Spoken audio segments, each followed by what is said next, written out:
Welcome back to Stage Select, everybody. Your favorite video game, entertainment, fandom, movie, X-Men, Marvel, Disney podcast. My name is Chris, and with me, as always, is Manny. Manny, say what's up. What's going on, peeps? And Will. How's it going, guys? You guys know how this works. We're going to have 3 topics and then a boss fight. We're going to go stage 1, stage 2, stage 3, different fandom, entertainment topics that you might be interested in. If you aren't already following us on YouTube or Instagram, if you're listening to this somewhere else, please check those out and click the subscribe button. It really helps us out a lot. Today, we're going to kick it off with stage 1 with Will. Why don't you tell us what we're going to be talking about, man? So today, man, for stage 1, what we got is all things Microsoft, man. Like last week, Microsoft just went all out with an announcement. Actually, let me correct that. Not Microsoft. Actually, this was leaked.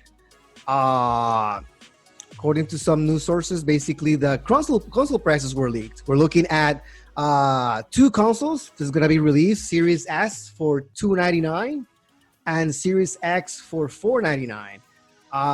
Also, they did reveal like the launch date, like it's gonna be on November 10th, so that's around the corner. So people that are interested in this, keep your wallets healthy because this is dropping out soon. And there was something else also announced, and I'm gonna be topic by topic, but I just want to lay all the groundwork so you guys can start working on what are we gonna be discussing, because there's also an announcement for the Game Pass. Now EA Play comes with Xbox Game Pass at no additional cost. They gave us 2 ways to finance these consoles as well. We got Series S. If you want to get it, you can put in like an installment plan similar to cell phones. It's going to be $25 per month for 2 years. And you get with that the Xbox Series S with access to Game Pass. And also you can do the same with the Series X for $35 a month. That means that at the end of the day, Series S will be like $600 and Series X will be $800. It's a little bit higher for their standard price, which is from $300 and $500. But you got access to Game Pass.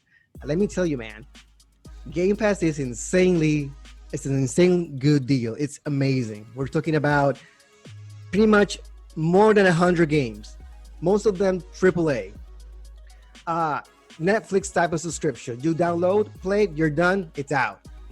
And it's like $15 a month. Usually, if you do it without this installment plan, you'll save yourself like $60 on both ends. But I don't know, man. I believe that there's a lot of choices for people just to snatch one of these consoles. Like Microsoft just came out and say, hey, listen, even if you don't have that much money out the door, let's just finance this. $25 a year, sorry, $25 a month, sorry. And you get all the games and you get the latest console and nothing else to worry about. I believe that's a great deal for a lot of people that just don't have that kind of cash right now, especially if like on the pandemic. I believe they thought this through pretty well, but I'm going to pass the ball to you guys. I don't know. What do you guys think about these prices? What do you guys think about this type of business presentation? Do you think this is going to actually work, or do you prefer maybe the old style, the classic way of just buying the console and just buy game per game? I think I'm a little biased, to be honest, but you can go, Chris. I was just gonna say, I was gonna say both, man. I think it's gonna work, but I'm in a position where I feel like I prefer the old model, just because I'm 30 now, and I'm like, I just like the way that I like it the way that I like it. I was turned off whenever the Xbox One said that there was going to be online only. At the time, it didn't make any sense, which was what I guess 8 or 9 years ago. Yeah, I remember. And if you said that now, it would just make so much more sense. The price point, I'll glaze by really quick. I'm shocked. The fact that they said that the Series S is only slightly less powerful than the Series X, and it's $299. That's incredible. So good on Microsoft for that. And then the payment plan, I've been saying this about pretty much everything tech-wise. It makes perfect sense. This is going to be kind of left field from me, but I believe that if payment plans had been around for most tech innovations, that Google Glasses would have succeeded, because they dropped, I don't know if you guys remember, they were like $1,000. Everybody wanted them, but nobody wanted to drop a G. I think if Google Glasses, just for example, had been on a payment plan, it would have made more sense. So for Microsoft to do that, plus a streaming service model, I think Xbox is really turning into a streaming service, clearly. I will say, just initially, They are AAA titles, but I'm a little underwhelmed. They're all great games, but they're not like I would love to play all of them for sure. I just don't know that I would like none of those games shout out to me, which we can maybe talk a little bit about the list, but I think it's smart. My rusty old bones kind of want it the old way, but I think it's genius. I mean, I do think it's smart, man. And I think if I rewatch this clip in a year, I'm going to be like, what a idiot. Like, this is clearly the right way to go. Dude, things are changing so dramatically right now. And I believe the hesitation is there. Don't get me wrong. I believe people are just kind of confused about this angle. But I don't know, man. It looks good. What do you think, Manny?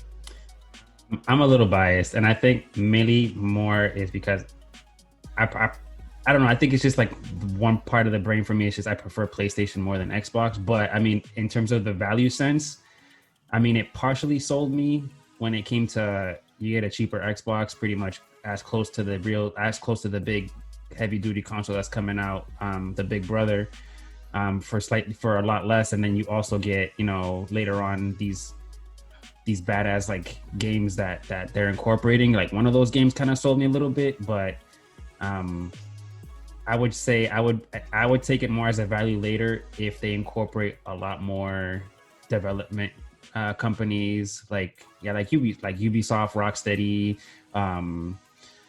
just like Bungie, like all those crazy games that I can play on PlayStation. If they happen to do that, then you know what? I mean, I have to wait to see what PlayStation has to counter off this. But at that point, if they're able to pull something off like that later, then I might just have to switch to Xbox and go that route. So I don't think this is like a matter of switching or not. I'm pretty sure that I understand. I'm gonna be talking from my heart. I believe that there's some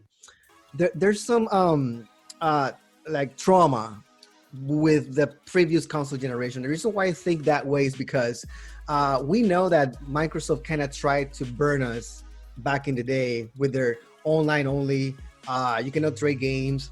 Always connected, Connect. So all those things basically adding like a lot of price to the console in a way. Like the console was super expensive.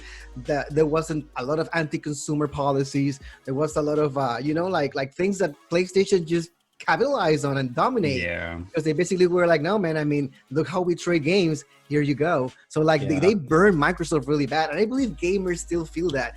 I don't think gamers forget, man. When a company burned them, most of them remember. But EA is still crawling from the ashes, dude. I mean, the thing with EA is that EA always have like, okay, we screw you 2 times, but we like make it right with 1 game, and then we're gonna screw you 3 times more, and then we make it right with this game. Another abusive relationship. That's the epitome of a exactly. relationship right there. Yeah. But because of that, I'll say that gamers should just have their mind opens at this moment. I believe Microsoft is really trying just to do right by you. And I'm gonna say this from the bottom of my heart. I have never owned an Xbox before. Okay. I always been a PC gamer. I always have console wise. I have my Nintendo always, and I've been playing PlayStation from time to time depending on the exclusives. I have never went to a store to buy an Xbox ever in my life. But I can just not ignore these things. Like right now, what's going on? I'm a PC gamer from at heart. Microsoft lacks of exclusive. That's why I haven't had a reason to buy an Xbox.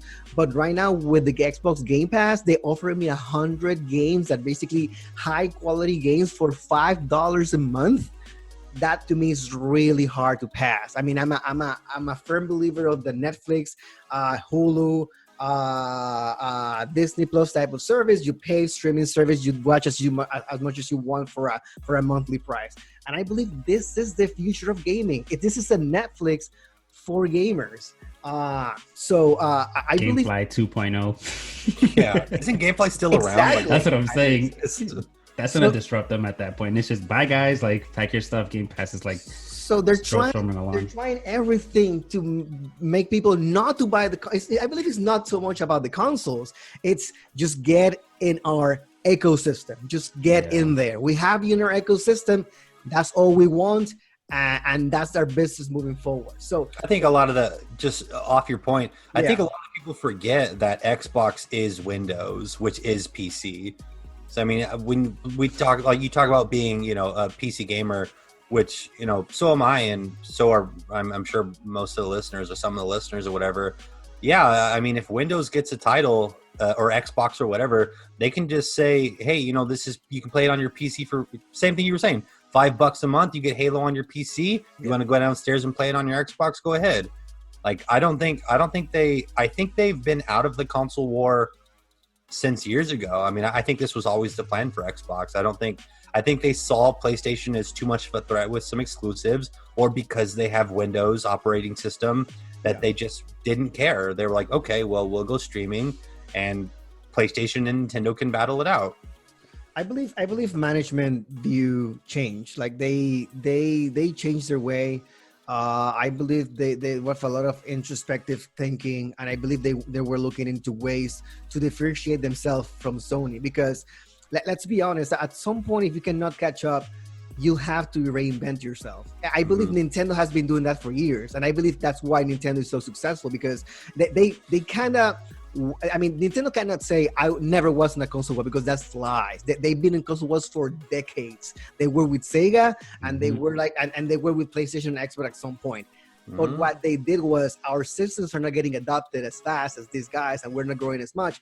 Let's just be different, and that's what I've been doing, and it's been working for them. I believe Microsoft have learned a lot from Nintendo. They say, like, how can this console, less powerful than ours, be more successful? It really bothered me. It would really bother me if we didn't bring it up at least once. So at the time of recording this, we know for a fact the Microsoft prices for the versions of Xbox, but we don't know the prices for the PlayStation. We don't really know anything about the PlayStation outside of some launch titles. Now, we've talked about this for months now. I don't know what's been on Stage Select and what hasn't, but I mean, I would assume, probably by the time you guys visit the next video, the price would be announced, but it's not live yet. So let's get one final, like, what do you guys think? Xbox is higher end consoles, $499. What are we thinking? What's the Sony route? It's probably going to be the same, to be honest. They might even slash it a little bit more just because of that price hike, that price that was leaked out with Microsoft. So, I mean, they might lose some money, but I mean, it's at this point for them, it's generating sales. And if they don't do anything to counter the disrupt awakening that Microsoft just did in terms of that Game Pass thing, they're going to have to cut their price like a little bit less than what they were originally having. But yeah, I would say $499, maybe a little bit less, to be honest. $450. I'm with Manny on this one. I think they're gonna pretty much probably take this as a template and go with the same price. I will be really surprised if they go $399.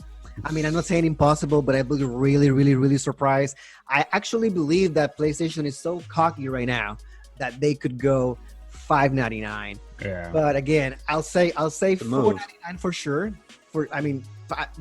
That's my guess. And you guys are talking about the larger models, right? Because they have the two models, the digital and the regular. The larger, I'll say easy, or they could go $499 on the regular one if they're cocky, and then the larger one for $100 more.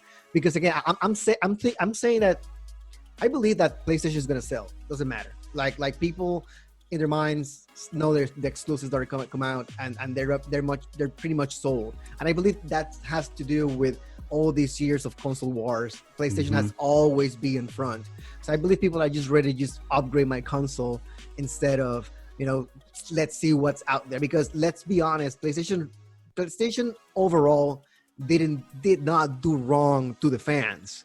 Overall, I believe they did perform. So I believe customer loyalty is very powerful. So they might just be expecting the new console, and they could be maybe $100, maybe $200 more than Xbox, and they will still sell.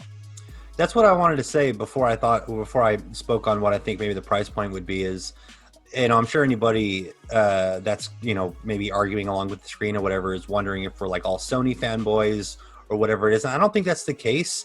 But for me, well, I mean, I prefer Sony because it has games, but I guess that's kind of my point is, so this new Microsoft seems incredible and I'm interested. I'm curious. I'm not invested yet. I'm definitely getting a PlayStation 5. I'm still tentative on Xbox, but I think anybody that's hardcore Xbox Microsoft loyalist, I mean, I never really see the argument go in their favor outside of specs, which is certainly important, and the user interface, which is also important. But these are video game consoles. The most important thing is video games. Video games all the way, man. You're right. So I think what Manny said earlier is my biggest thing. I think Xbox needs to obtain some bigger studios, and I know that indie games are incredible, but there's there's millions more casual gamers than there are gamers willing to explore Ori and the Blind Forest. There's 1,000 more that want another Grand Theft Auto. But to answer the question, I think they'll probably match it. I think it'll probably be $499. I think that they could make it $549, and that would be believable for me, like a $549 price point. Even if it was meant to be, say, $600, I think they could slash it 100. But I mean, at this point, it's been a decade of Sony kind of wiping the floor with Xbox. So. Yeah, that's the thing that basically Microsoft has to recover some ground, and it's gonna be really uphill for them to tackle that. I believe that's their biggest competition is to change people's minds right now.